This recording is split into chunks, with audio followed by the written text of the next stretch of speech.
Bagaimana cara pandemi corona menggoyang Indonesia? Bukan melalui virusnya, tapi melalui propaganda ketakutan.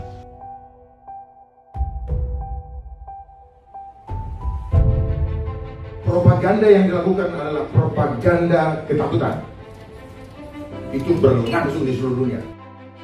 Apa proteksi dan solusi terkuat menghadapi virus corona? Bukan antibiotik yang mampu mengatasi virus, tapi imun tubuh. Contohnya interferon, yang diproduksi tubuh dalam melawan kanker termasuk virus. Maka peperangan antara virus dengan manusia adalah soal adu cepat. Siapa yang lebih dulu bisa beradaptasi? Virus dengan mutasi genetiknya atau manusia dengan kekebalan imun tubuhnya? Mengapa? Tanpa propaganda ketakutan, virus corona seharusnya tidak berbahaya bagi Indonesia. Pertama, virus corona bukan virus flu burung, juga bukan SARS dan MERS. Tingkat kematiannya jauh lebih kecil. Kecuali tubuh penderita terlanjur sudah lemah, sehingga berpotensi mengalami kegagalan sistem imun seperti cytokine storm. Maka jangan hanya fokus menguatkan tubuh untuk meningkatkan imun, baik dengan latihan, diet, dan lainnya.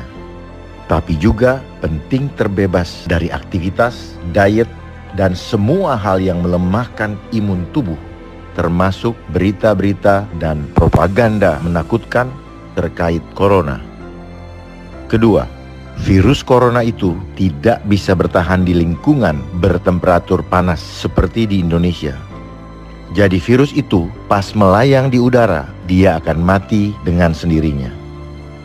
Jadi bila imun tubuh kita bagus, sebenarnya virus corona sulit menyebar di daerah tropis seperti Indonesia. Berbeda dengan Tiongkok, yang saat virus merebak, temperaturnya dingin. Italia, Prancis, Iran, Wuhan, Korea, Jepang, Seattle, Washington, New York, ternyata bila ditarik garis, tampak membentuk garis lurus, sehingga ada yang menamainya sebagai Corona Belt atau sabuk corona. Mungkin pada lintang tersebut, suhu bagus untuk berkembang biaknya virus. Diketahui menurut data dari BMKG, suhu rata-rata di Indonesia malah 35 sampai dengan 37 derajat Celcius.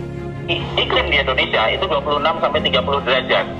Virus itu hanya akan ada di udara selama maksimal 3 menit pada suhu 20 sampai 25 derajat. Sehingga jika di suhu kita di 26 sampai 30 derajat, pas pada saat siang-siang, virus itu tidak akan mampu bertahan lebih dari 1 menit. Ini tidak bisa dibandingkan dengan Italia. Italia suhunya 6 derajat, sementara virus ini bisa bertahan selama 3 jam di lingkungan pada suhu 10 sampai 15 derajat.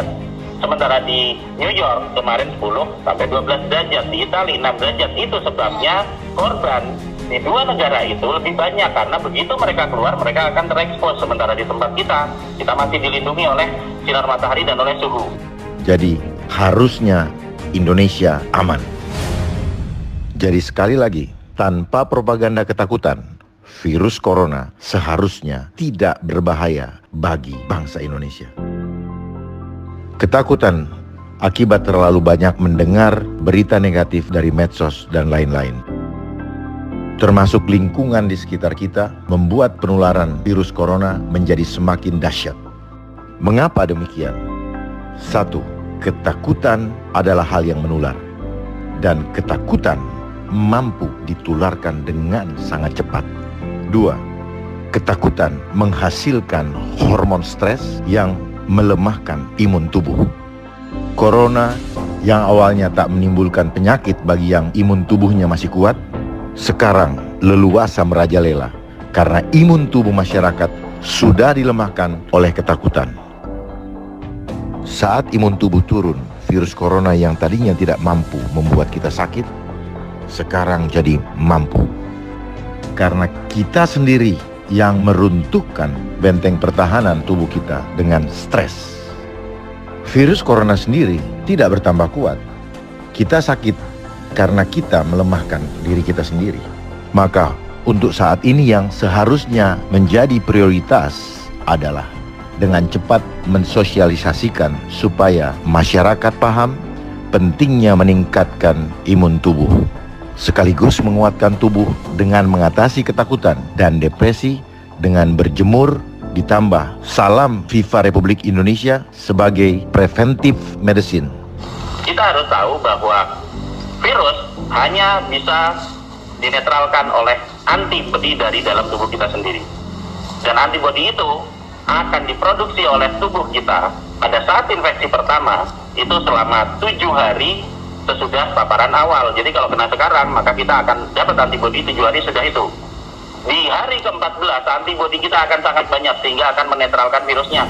Itu yang terjadi kepada sebagian besar penderita positif coronavirus yang kemudian dia bisa kembali lagi dan juga bisa sehat lagi. Dan data mengenai coronavirus itu akan disimpan di dalam sel memori dari dalam tubuh kita, dan itu bisa bertahan sampai 30 tahun lebih. Sehingga jika kita terkena lagi, maka data dari sel memori tubuh kita akan langsung mengeluarkan antibodi tidak dalam 7 hari, tapi dalam waktu 1 sampai 2 hari, maka kita akan sembuh. Dan itu yang terjadi pada sebagian besar kasus-kasus penderita coronavirus yang positif.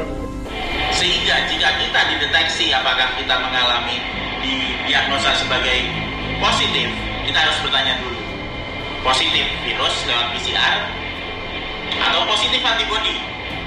Karena jika positif antibodi lewat rapid test, ya alhamdulillah, berarti apa? Titer antibodi kita tinggi sehingga bisa melawan virusnya. Dan jika itu ternyata positifnya ada juga yang positif virus lewat PCR, itu pun juga tidak ada yang perlu ditakutkan karena sifatnya dinamis. Kita bisa positif sekarang, dalam waktu 2 minggu 16 hari, maka kita akan bisa berubah negatif. Persis sama seperti pasien nomor 1, 2, 3 datang positif, keluar negatif. Dan persis sama seperti ribuan orang lainnya yang ada di Indonesia yang jika terdeteksi positif saat ini, maka akan bisa sembuh kembali dengan jika bisa mengeluarkan antibodi yang cukup tinggi sehingga bisa menghilangkan virus yang ada di dalam tubuh kita. Kita akan bisa mengatasi ini. Status positif tidak perlu ditakuti. Jadi kalau sekarang kita dites lalu hasilnya corona positif, harusnya senang bukan takut. Karena dalam hitungan minggu kita akan kebal corona, bahkan 30 tahun ke depan.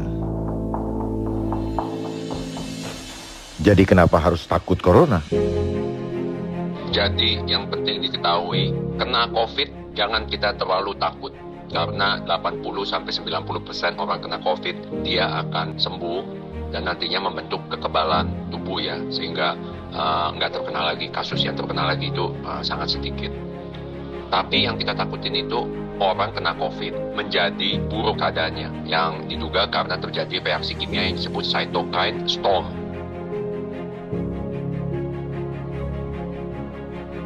Dari penelitian-penelitian yang udah ada, ya dari kasus-kasus yang sudah terjadi di Cina dan di negara-negara lain, cytokine storm itu sebabnya apa? Satu, karena penderita itu enggak makan yang sehat ya. Jadi diduga kalau seseorang memakan plant-based diet, kemungkinan cytokine storm itu menjadi jauh lebih kecil. Bahkan menurut peneliti di Cina belum ada pasien yang meninggal atau belum ada pasien COVID yang dirawat yang plant-based diet. Saya pelajarin mereka panik ya, panik sama kecewa, sama sakit hati dan segala macam lah, pokoknya dalam kondisi yang kurang baik gitu. Kita akhirnya meninggal paginya. Jadi kalau salah satu pencegahan cytokine storm itu, kita nggak boleh panik, nggak boleh marah, nggak boleh kecewa, nggak boleh sedih. Jadi juga kadang-kadang mereka yang dirawat di rumah sakit rujukan, mereka sangat menderita, sangat depresi, mau pulang nggak bisa, diisolasi segala macam. Akhirnya hari ketiga, keempat, kelima memburuk keadaannya karena saya duga karena cytokine storm, karena marah-marah, kurang tidur ya. Nah itu bisa menimbulkan hal tersebut. Nah juga makanan yang diberikan di situ juga bukan plant-based diet, mungkin kekurangan minum air juga ya, karena lagi keadaannya panik, sedih segala macam. Yang keempat, jangan lupa kita tidur cukup. Gak boleh kita sampai larut malam ikutin berita-berita ini sampai kurang tidur. Santai aja. Kita orang yang beriman harus percaya bahwa semuanya Tuhan yang memberikan, Tuhan yang mengambil. Dan jangan depresi, jangan panik. Ada yang sampai kena emah, kita udah melakukan yang terbaik. Kalau tadi saya katakan kalau kena jangan takut, karena 80-90% sembuh. Yang kita takutkan adalah cytokine storm itu. Apa proteksi dan solusi terkuat supaya kita semua aman dari corona dan cytokine storms? Ada 3 langkah untuk membantu memperkuat tubuh dan imun kita serta menetralisir akibat buruk dari propaganda ketakutan corona. Inilah sesungguhnya jaring pengaman program social distancing supaya pandemi ini cepat berlalu.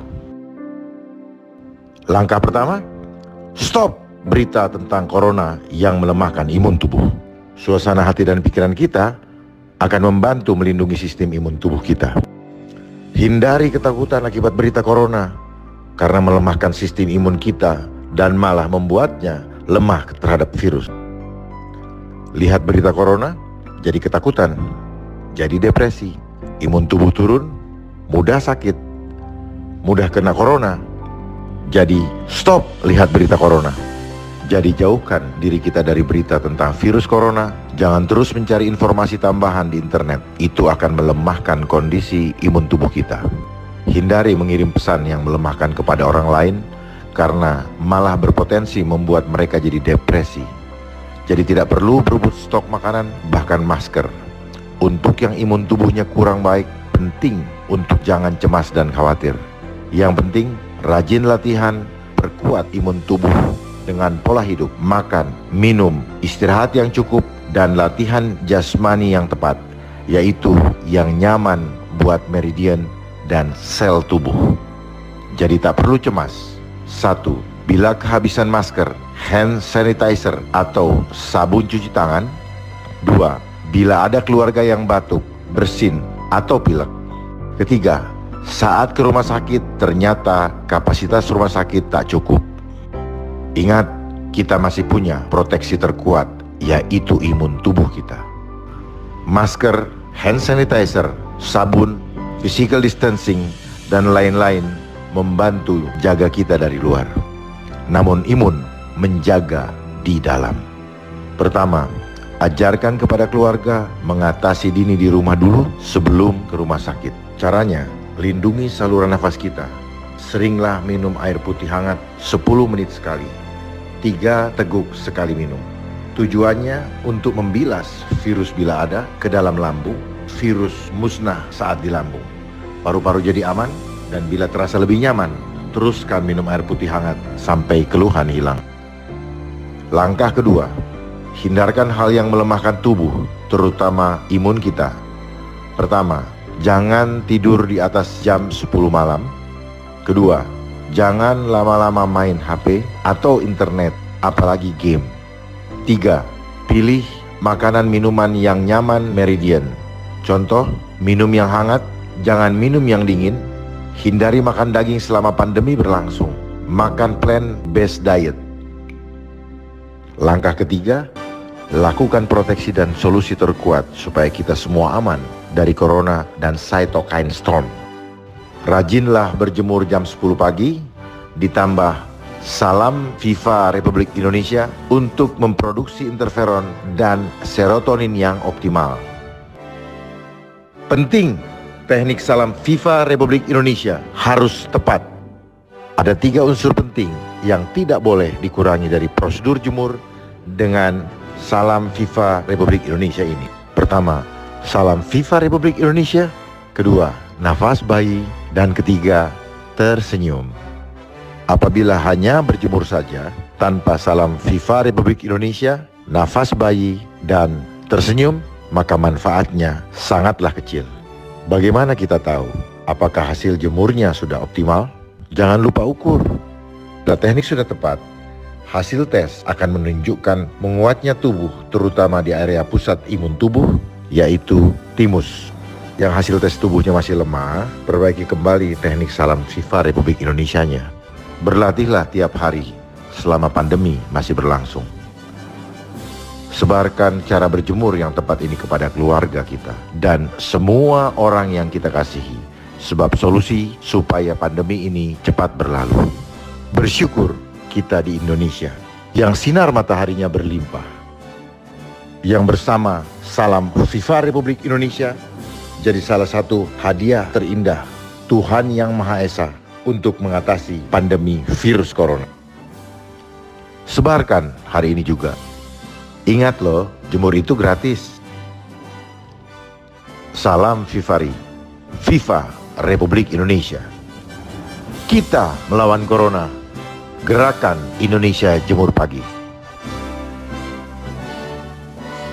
Fifari, FIFA Republik Indonesia. Sambil berjemur, lakukan gerakan ini. Perhatikan titik bantalan di bawah ibu jari untuk ditempelkan di area tengah yang cekung di atas ulu hati. Letakkan telapak tangan kiri di atas punggung telapak tangan kanan. Ingat, selalu tersenyum dan gunakan nafas bayi. Fifari, FIFA Republik Indonesia. When a cell is infected by a virus, the virus enters the cell and produces structures that are not found in uninfected cells. The presence of this viral material signals the cell to produce interferon. The interferon moves out of the cell and attaches to receptors on nearby cells of the same type. The cell that produces the interferon is unable to save itself. The virus replicates in this cell and then moves out to infect nearby cells. The nearby cell that already has interferon bound to its surface responds in several ways, including production of enzymes that degrade messenger RNA and prevent protein synthesis. Thus, a virus can attach and enter the cell, but completion of the viral replication cycle is prevented.